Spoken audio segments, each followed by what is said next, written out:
Hello everyone and welcome to Big Rock Moto. Thank you so much for tuning in today. In today's episode, it's going to be really simple. So I just recently completed about 2,000 mile or 3,500 kilometer on and off-road adventure ride on the Northern California BDR or backcountry discovery route on this bike, the V-Strom 800DE Adventure. And so right as I was leaving for the trip, I filmed a segment about the bike setup, the gear, the camping gear, everything I was carrying and all the stuff I was using. And then I went on the trip, and the trip's going to be published in its own separate video as like a movie, so stay tuned for that. But then what I decided to do was I was initially going to make a pre-trip and a post-trip gear video.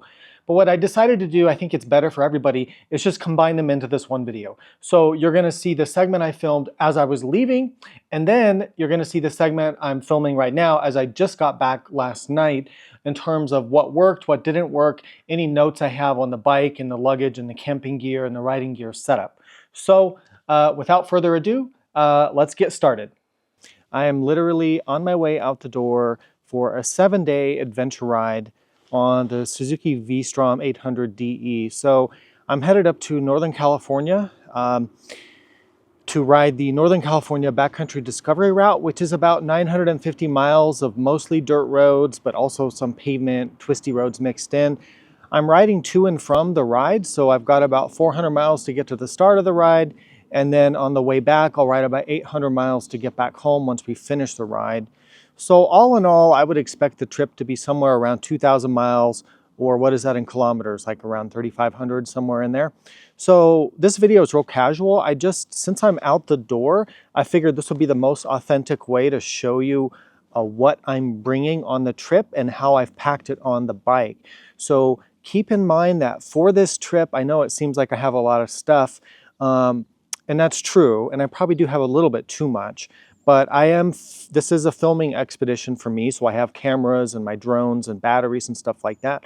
Also, I'm touring on this bike for a week, so I'm living off the motorcycle for a week. So camping gear, clothes, some basic cooking equipment, food, not all the food for a week, but you get the idea. It adds up to be quite a bit of stuff if you want to be comfortable living off your motorcycle for a week. And motorcycle touring folks, you understand this.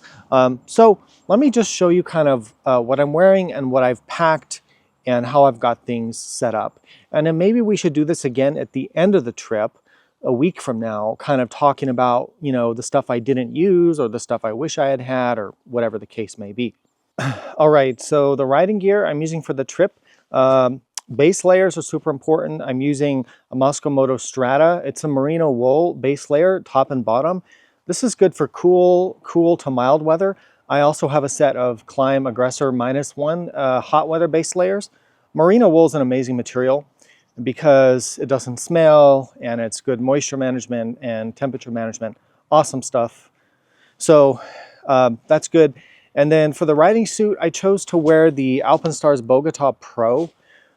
I chose the Bogota, well, for the jacket, so I'll get to the pants in a second. I chose the Bogota Pro jacket out of all of my jackets because I think it's the most, it has good protection and it has good temperature adaptability for cold and hot. So I've got a mid-layer, an MSR mid-layer that I can put underneath like a fleece. I have these huge vent panels that I can open when the weather gets hot. I have chest armor, I've got all the armor. And I just find this is a very versatile kit. It's also very comfortable for me to wear. So that was good.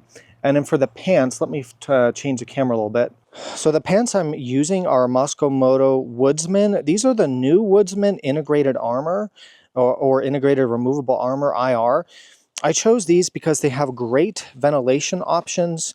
They work good in hot weather. They work good in cold weather. They're water resistant, so I did have to take a Moto Barfly rain pant to go over the top if I do get rain. They're very stretchy, comfortable. Comfort was a key factor for me. The armor is flexible, but it's CE level 2. It's also CE AA rated for abrasion. These are my new favorite riding pants. I just love these things. They're fantastic and they go over the boot really well.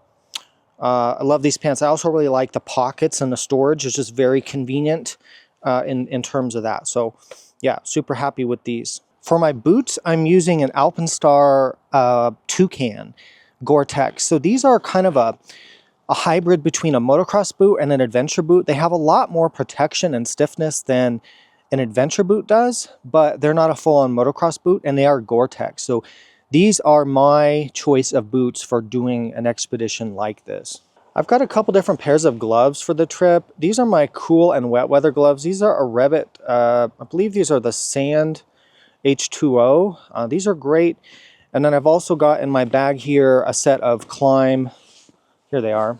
These are Climb Baja. These are my warm, mild weather gloves. So you do need 2 pairs of gloves because I don't want to wear hot, sweaty, waterproof gloves when it's not raining and when it's warm. So we're going to see temperatures on this trip from anywhere in the 30s or near freezing all the way up to probably on my way back near 100 degrees Fahrenheit. So a difference of about 70 degrees Fahrenheit. So it's very challenging to select clothing that's going to allow you to deal with that.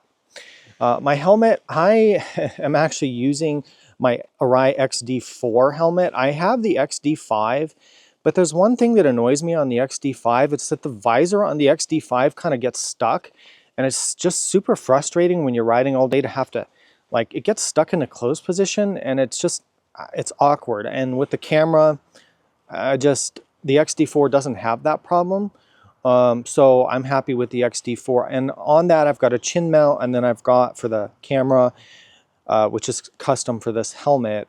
And then I've got a DJI. I use DJI. So this is an Osmo Action 4 with a Rode lavalier mic inside the helmet, taped up with some Gorilla Tape. I've also got an Action 4 mounted here to my mirror to get the shot of me riding. And then so I think that's most of the riding gear. I'm also wearing a neck gaiter, which is good. And I've got a mid layer, and then I've got a waterproof, a thin waterproof, actually the waterproof liner for my jacket is stored in the back pocket here of the jacket. So I have a separate video on the bike setup, so I'm not really gonna get into that. I'm just gonna talk about what I'm carrying in this video. So in the tank bag, having a tank bag when you're touring is just such a nice luxury to have. I've got a big microfiber cloth to wipe down my helmet, clean the bugs, clean the dirt. Also good for like the windshield and stuff like that. I've got some bug cleaner here. I've got a tire pressure gauge in here. This is also where I store my DJI microphone that I'm filming with right now. This is the little case for the camera that I'm using right now, which is the DJI Osmo Pocket 3, which I absolutely love this camera. This is my blog camera. I've got some Tylenol. I've got a little mini tripod for a GoPro if I want to do some ride-by shots. I've got a multi-tool, which is always good. You know, my knife is in there and all my multi-tool, screwdriver, pliers, stuff like that. I've got some baby wipes to wipe all the baby tears. My Flying Eyes sunglasses, which I absolutely love these sunglasses. Yeah, they're really expensive. I absolutely agree. But they are phenomenal for motorcycle riding. And then I've got my camera or my charging case for my DJI batteries. This is a USB charge case with 3 extra batteries. This is for charging like at night when we're camping. This is a battery pack for keeping all my stuff charged. I've got different USB cables in here. So I'll charge this in the tank bag while I'm riding. I've got power running into the tank bag, as you can see. And so I'll keep this charged up, and then at night I can use this to charge my phone or charge cameras, my drone. I've got all sorts of crap, so it's kind of a challenge. Bunch of cables in here for charging. I've got my Garmin InReach if I need to do satellite communication. You definitely need to have that. Although I'm riding with a couple people, so I'm not too worried about getting stranded or whatnot. So that's kind of the tank bag. And then here's the backpack that I'm using. So this is a Moto Wildcat, which I have a ton of. I've tried all the hydration packs out there, and the Wildcat's my favorite, and I think it's the best. So and then I've got obviously my 3-liter hydration pouch in here for the water.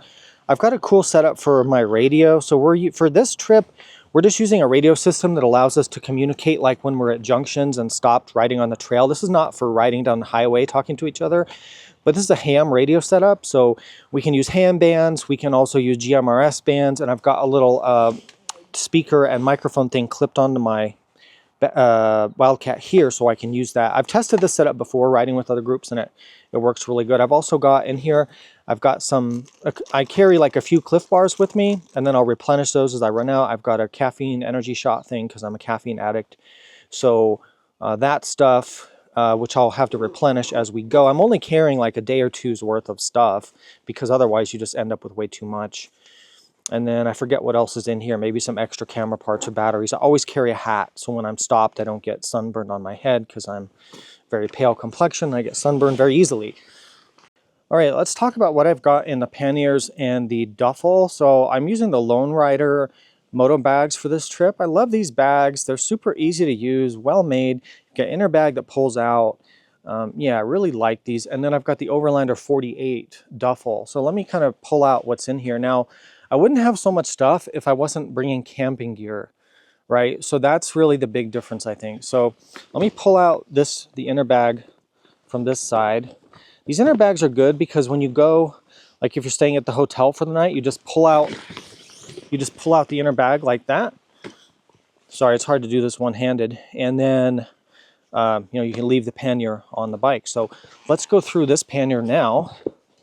So I've got this sort of sling case that I can wear around my body for my drone and all my drone batteries and drone controller. So that's something that I have. I've got a fleece mid layer. This is an MSR. This is basically my warm jacket for riding as a mid layer. It also serves as my jacket for being cold at night. I've got the Klein Baja gloves for the hot weather. This is really cool. This is a giant loop cactus canteen, I believe it's called. It's a 1 gallon collapsible water container. And I love this because it collapses down, but then if I need to carry water to a remote campsite or just need water at my campsite, I have a gallon that I can fill up. I have one extra pair of merino wool motorcycle riding socks. This is a charging setup when I have AC power, and I've got 4 different USBs. It's a wall plug with 4 different USB cables coming out, so I can charge everything up at once because I've got so much crap. These are my Moto Barfly rain pants. These have a full length zip and they go over my Woodsman pants and give me rain protection or cold protection. I've got a bag, a little very thin dry bag for my dirty clothes. I've got a compression bag, which I don't know why I really have this. Oh, maybe I was going to put my clothes in this and I ended up not doing that, so we could probably throw that aside. This is kind of a little extra. This is a tiny little cooler, which I can use to grab food before we go to camp for the night. I really have found that handy on previous trips. These are my shoes for being off the bike. So they're like these collapsible shoes I got on Amazon. They're not very comfortable, but they work. I'm going to link everything below. Please use the affiliate links. It really helps support. This is a Moto little pouch this is actually my tools. All of my tools I've condensed into this. So pretty good. And then in here, I've got a jump starter kit, which probably won't use, but never know. I've got a tire repair kit there. I do have tube tires. Then I've got a first aid kit, which is real small, just for mostly just wound care and bleeding control. Then I have a cordless Trail Tech air compressor to air up tires. So you need to have some kind of air source. And then I've got my spare tube in case I do have a puncture. So that's that pannier. That's the 38-liter pannier. All right, let's break into the top duffel here. So what I like about the Lone Rider duffel, it actually clips into the bike with the mounting straps. Very secure. And then it's got this, I call these beaver tails, but you can store, I don't have anything in here. I guess I haven't utilized that very well, but there's a little like map case. I have my map actually in my pocket, but it's just what I prefer. So let's get into here. Now, all this in the Overlander is my camping stuff. So I wouldn't need this bag at all if it wasn't for the fact that we're camping. Now, if I was going on this trip by myself, I wouldn't camp. I wouldn't bring it. I would just stay in hotels. That's what I prefer. But Jeff and Ben, they like the camping thing. And so that's fine. I like it too. I would just prefer hotels and ditch all this extra stuff. And I sleep better in a hotel. This is my tent. It's in a compression bag. So it's a REI Passage tent, 2-person. Basic tent. It's like 150 bucks. Super happy with it. I've never seen any need to get like one of those super expensive tents. I just don't believe in it. Well, they're fine, but I just don't need it. It's freestanding, so I can set that up. This is my sleeping bag. It's a Kelty 20-degree bag. And then I've also got a sleeping bag liner. This is a, what is this called? Sea to Summit Reactor. This gives me another 10 degrees or so of comfort for those cold nights. I've got, this is a Flextail pump to pump up my sleeping pad. This is real small. Love that thing. Then I've got a Nemo. I did get a nicer pillow. This is a Nemo Philo Elite Luxury. So there you go. Inflatable pillow, basically. I've got my tent stakes, upgraded tent stakes in this bag, because the stakes that come with the tents, you know, are just garbage. I do have a chair. You know, I'm not going to ride 8 hours off-road and then sit in the dirt at the end of the day at camp, so I do have an REI chair. I found that to be a bit better quality than like the Tusk chairs and things like that. This is a Nemo Tensor. This is my long, wide, insulated sleeping pad. So I've been happy with that. And then the only other thing in here, these are my tent poles for my REI tent. So I guess with some of the fancier tents, you get like a smaller tent pole, but I don't really care. This is fine for me. All right, let's pull apart this 31-liter pannier and see. Oh, it's kind of heavy. Okay, let's see what we've got. So this is my bag of extra clothes. It's really just like basically 1, maybe 2 changes of clothes. So I probably should put this in that compression bag to get this smaller. Then I've got a headlamp. That's important to have at camp. This is my little bag. This has a like a camping towel for after I take a shower. I've also got some shower wipes in case there's no shower. So I like to clean up. You know, I'm a big hygiene person. I don't like being dirty. So I'm not one of those people that will just camp for days without a shower. That's just not me. I need to clean up every night. Then I've got my cooking stuff in here, like some lighters, a little kitchen towel, whatever, I forget what else, some trash bag for trash at camp. Then I've got a small bathroom bag with, you know, your toothpaste and, you know, razor blade, a few medications. I've got this small MSR stove, a really compact. I do have an extra bottle of fuel, I think, in here somewhere. Yeah, got an extra little fuel bottle for that. I've got a little collapsible pan. This is Sea to Summit. I love this thing. My friend Jeff turned me onto this so I can cook a little bit at camp if I want. I've got a bag of oatmeal packets and instant coffee. I'm only carrying 2 backpacker meals with me. These are the Peak Refuel. I don't like these really, but you know, it's just if you don't have another food choice for dinner, you should get to eat something after riding all day. And then I've got, oh, I don't need that anymore because that was an extra charger thing. This is a water filter in case you really get in trouble. And that's it for that pannier. Almost forgot, you know, what's in the pocket. So yeah, I carry the easy access stuff in my pockets. So like my phone and wallet are going to go in these front pockets on the Bogota Pro. And then in the pockets of my Woodsman pants, I've got in the left pocket like all this stuff like some hand sanitizer, eye drops. That's really important. Make sure this is, yeah, that's pretty full. When you get stuff in your eye or dirt in your eye, I've got some sunscreen. Actually, no, what is this? Goat milk hand cream, so you can make fun of me for that. I do have sunscreen in here too as well. Guys, I have the thing that's going to make the whole trip right now. I know you've never seen anything like, I have goat milk hand cream. If you need some moisturizing, Jeff, I know you want it. I want it. I know he, Jeff. Yeah. Goat milk hand cream. Come on, get some of that. Don't use too much now, because you know, I gotta conserve. Thanks. All jokes aside, this lotion is fantastic. Wow, found it at Costco. It smells good too. You sure you don't? I'm good for now. Ben doesn't want the goat milk. I don't want to waste it all. I don't have that much. It's a long trip, dude. I think I have another thing of lotion in there.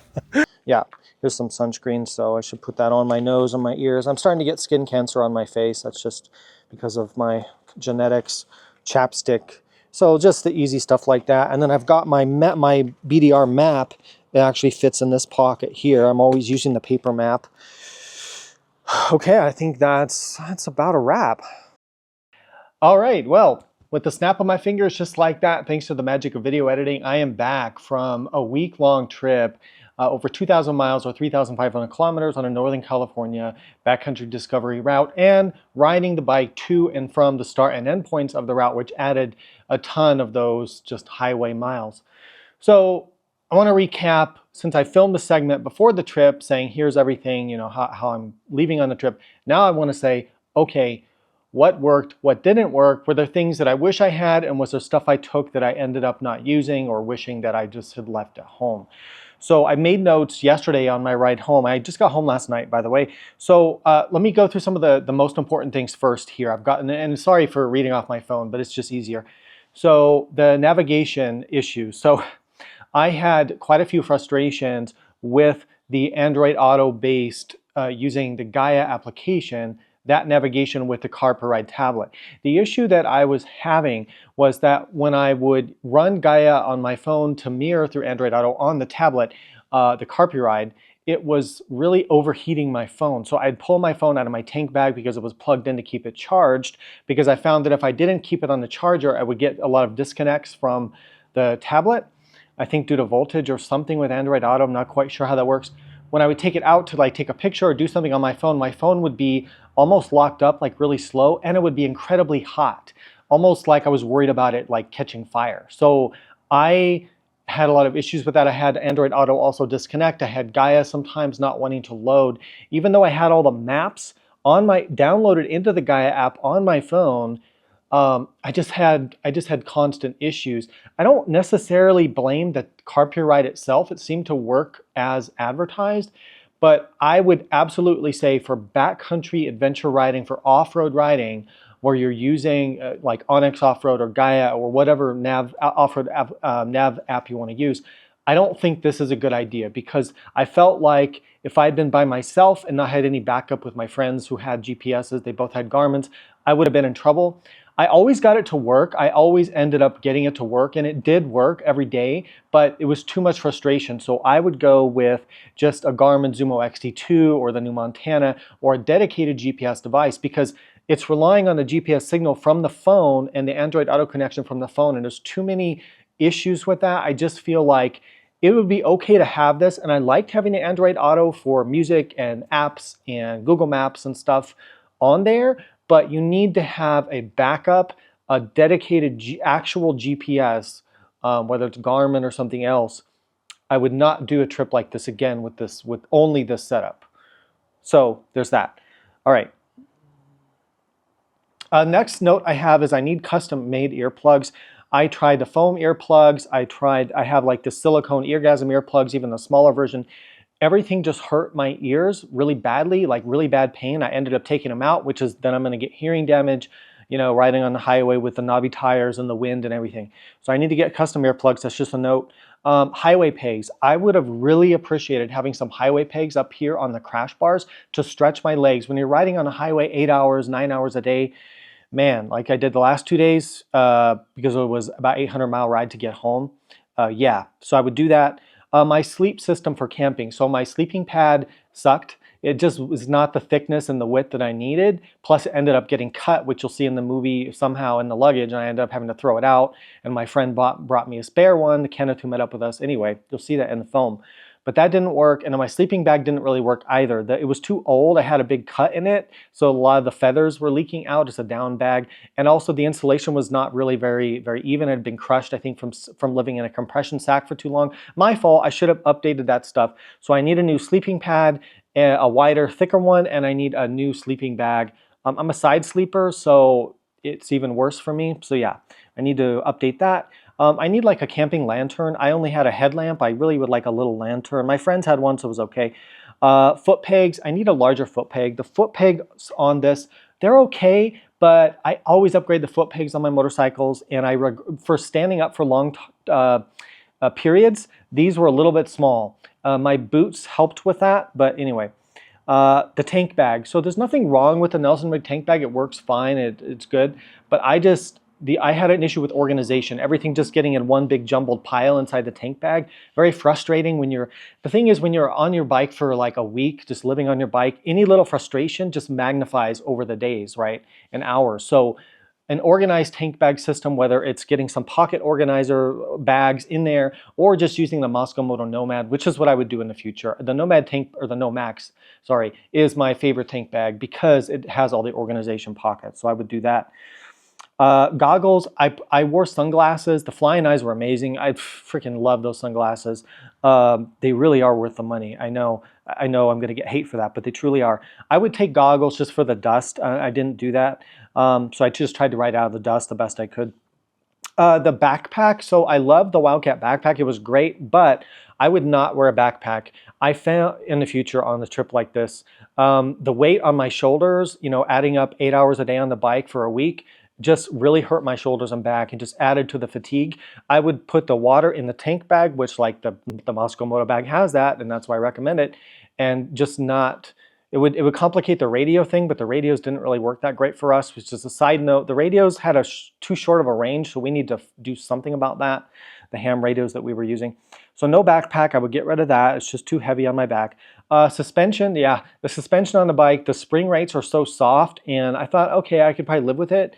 But I mean, imagine like bottoming out like 1,000 times a day. Like that's how I felt. Like every time I'd hit a moderate bump, even at a relatively low speed, I would just get metal on metal bottom out, both ends, clang, the bike just bottoming into the bump, really unsettling, and it was a problem.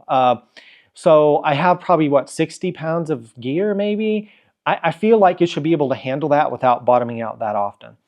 I've started to lose the damping in the rear shock. I think I just overheated it from this constant abuse and the weight of everything, and I've started to lose the damping, but we'll have to follow up on that later.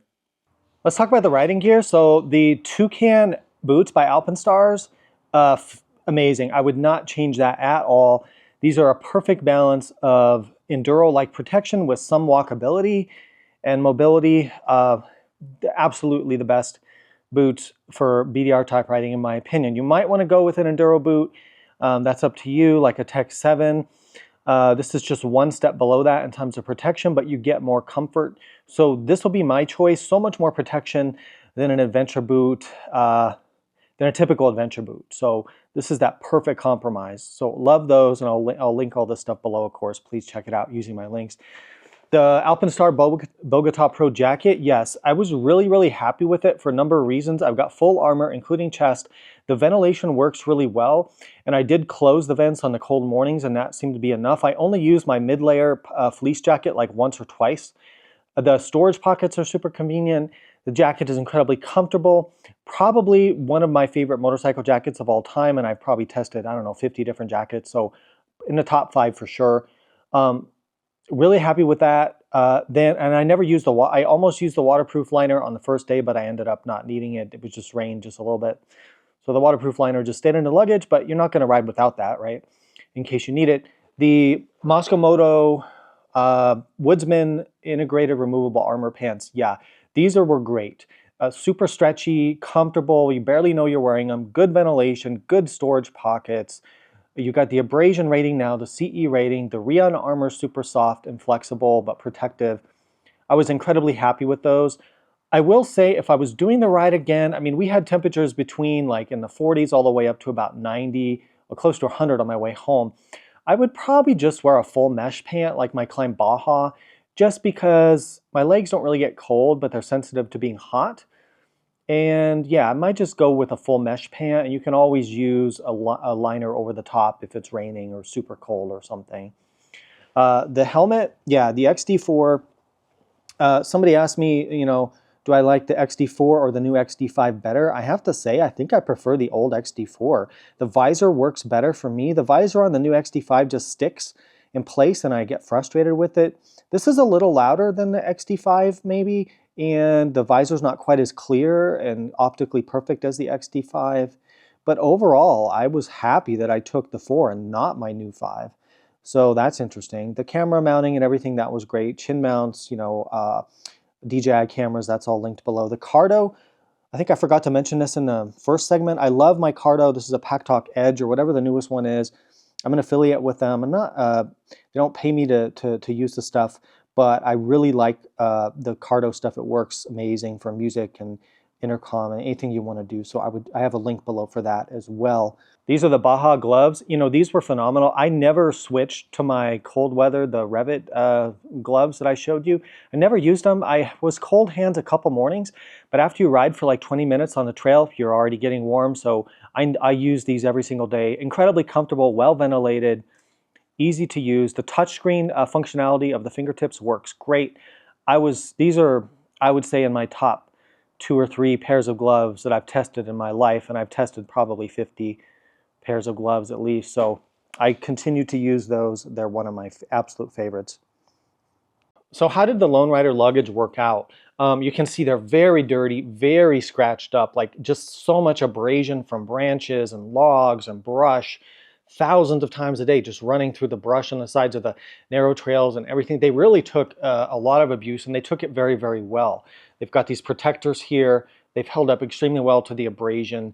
Overall, I'm extremely pleased with how these worked. The advantage of having this setup was I have a ton of room. I even had extra room. They're so much easier to pack. So Ben and Jeff used the rackless bags, which are like packing a tube. And these are so much easier and faster to load and unload. I saved a lot of time every day based on that compared to what their setups were. What I like with the Overlander bag is that the bag clips with these straps onto the bike. And then you can open the top, the beaver tail, and then also the main opening without taking the bag off the bike. So I could just grab my gear, leave the bag hooked up to the bike, close the bag right away. I didn't have to like strap over everything, if you know what I mean. So super handy. I didn't even need all this capacity, but it was nice to have it. The beaver tail was great because I could store my hat under here, extra gloves, some snacks, a wet towel, wet socks, so after I washed them or whatever, having the beaver tail set up, I don't know if that's what Lone Rider calls it, but that's what I call this thing. That was incredibly handy to have. And I also like that they give you the valve here, so when you're compressing the bag, you can let the air escape and then you close it up. I got made fun of for the width of it. It's like, okay, wide load, it is wide. That is true. The downside of a rack mounted pannier setup is you're making your motorcycle wider and you're adding the extra weight of the racks. However, that's offset by the benefits of the convenience and the capacity. And so, you have to pick what pros and cons you want. I was very happy with this setup. Very impressed with the Lone Rider gear. I did have, you see, like, here's the remnants of one of them. Because I was brushing by so much brush and trees and just crashing these into everything, you could just see how scratched up they are. I did break off the little, see if there's one left over here. Oh yeah, here's one that's left. These broke off for the most part. Oh no, these two didn't break off for some reason. I must have had them up here. If I had these slid down here, I guess I did on the other side. The brush and trees and everything just snapped them off. So that one's gone and this one's broken. So that's something. And then like this metal latching thing, since I'm not using a lock, I never really fully latched that. It's a little bit awkward to get that to latch in there. But the bag is held closed by these and by the strap under here. So that was not an actual issue, just something that I should note. So yeah, overall, I was really happy and pleased. This is my first time doing any sort of extensive testing with the Lone Rider bags. The windshield setup worked pretty well. I was really happy to have this. This was a huge help because without it, I had a lot of buffeting. Cyclops lights were great. Let's talk about the tires. You can see the tire wear. The front tire has only minor to moderate wear, pretty good shape. These tires have about 2,000 miles or 3,500 kilometers. The back tire, I mean, had to give you a view of that. It's pretty squared off. I don't have a tread depth gauge, but I've used, I would say, maybe 70% of the tread in 2,000 miles. So I would estimate my life with this setup, with all this gear I was running on the highway, 75, 80 miles an hour, pretty fast, with a fully loaded bike, with a knobby tire. That's really hard on a tire like this. Super, super extreme use case, but it's how adventure bikes are used. It gets hot and the knobs start to go away on the highway, but no real significant cracking or any issues. I never had a puncture. These tires worked great in the dirt, sand, mud, whatever we had. Great grip on the road, also great grip. Not too loud, although they get a lot louder as they start to get worn like this. When I started, they were quiet. When I ended the trip, much noticeably noisier. My overall impression of the Haida now is extremely positive because I wear out tires like this. All the knobby tires I've used, they all kind of wear like this after a couple thousand miles in my experience. The Motos are the best for long life, but I would say these have a little better grip and a little better feel than the Motos tires I've tried. So I've been extremely pleased with the performance of these, and I could probably get another 1,000 to 1,500 miles out of this back tire. The tire pressures that I used was 36 in the back and 32 in the front. I never changed them. I don't believe in airing down. When you're fully loaded and you're doing adventure riding, airing down is just asking for trouble because you're going to hit a rock and damage your wheel, pinch your tube, get a pinch flat, whatever it might be. You're also going to reduce your tire life. So I don't recommend when you're fully loaded to really air down. I was happy with the air pressures, leaving them where they are. You know, the factory protection was great. I never crashed actually, or even dropped the bike in this whole trip, which is kind of surprising. But the crash bars, I mean, never really test them, but the skid plate was great. I took a lot of hits on that. No issues on the skid plate. Very heavy duty. I was super impressed with that. I never touched the bike. I never did a single thing. I didn't do anything to the chain. I didn't do anything, nothing. The only time I took my tools out in 7 days was to tighten one little screw on my GPS mount, on my carpet ride mount back here. That was it. That's all I did. The V-Strom is a low maintenance, low drama machine, handles the weight really well, and it's just super reliable. No issues there at all. All right, so I kind of exploded all the gear out of the bags here so you can see, and I just want to talk, is there stuff that I didn't use? Well, the rain liners, the Alpenstar rain jacket, and then Moscow Moto rain pants, I didn't end up needing them, but would I go without them? No, because if you need them, you need them. The Giant Loop Cactus Canteen, I didn't use it, but Ben and Jeff were using theirs. They both had them, and I just ended up using theirs and cheating. It was super handy to have at camp. So yeah, I love that thing. The camp shoe, every piece of clothing I took, I used. So I didn't have any extra clothing, and I had to wash socks and underwear kind of as we went. Camp shoes I used every day. Toiletries, all the camping gear. Only thing is I only used the pan or pot thing like once, and probably could live without that. The water filter I never used, but that was kind of a nice safety thing to have. My my sleeping bag is not pictured here. The replacement pad is there that Ken brought me. My pad, a sleeping bag, got thrown out, so that's not here, but obviously you need that. My tent, I could get a smaller tent, but honestly, I really like the simplicity and the basic and the affordability of the REI tent. The compressor, the battery-powered TrailTech compressor, you know, we were using those when Jeff had his ongoing tire issues. I'd probably use the Moto pumps, the wired one, so you don't have to worry about running out of battery, because he drained the battery on his after dealing with his tire. So that's kind of a lesson that we learned. These wireless ones are convenient, or cordless, but you can run the battery down pretty quick. The jump starter pack, never touched it. Would I bring it again? Maybe not. The tire repair kit, well, you need that. First aid kit, never opened it. Maybe you could get rid of that, although it is nice to have stuff for bleeding control. The tube, you got to have that. I never used my cold weather gloves, but you know, I almost needed them. The camp chair I used every single time we had camp. So really, I don't feel like I had a ton of excess stuff. I could probably compact this setup a bit and maybe use smaller luggage that sat closer to the bike for better weight distribution and stuff like that instead of the big panniers. But overall, I think my gear was, I would say 80% or so dialed in. All right, well, I think that's about it. The V-Strom 2,500 mile or 4,000 kilometer review, pros and cons on the V-Strom itself will be a separate video. Stay tuned on that. And then the trip video, the movie of the route, well, if I haven't already published that as of publishing this, then I will very shortly, so stay tuned for that as well. I hope you got some use out of this. Check out all the products I've talked about linked below. The affiliate links are a great way to help support this channel, and it means the world to me if you would use them. Thank you so much for watching. Ride safe, and I'll see you out there.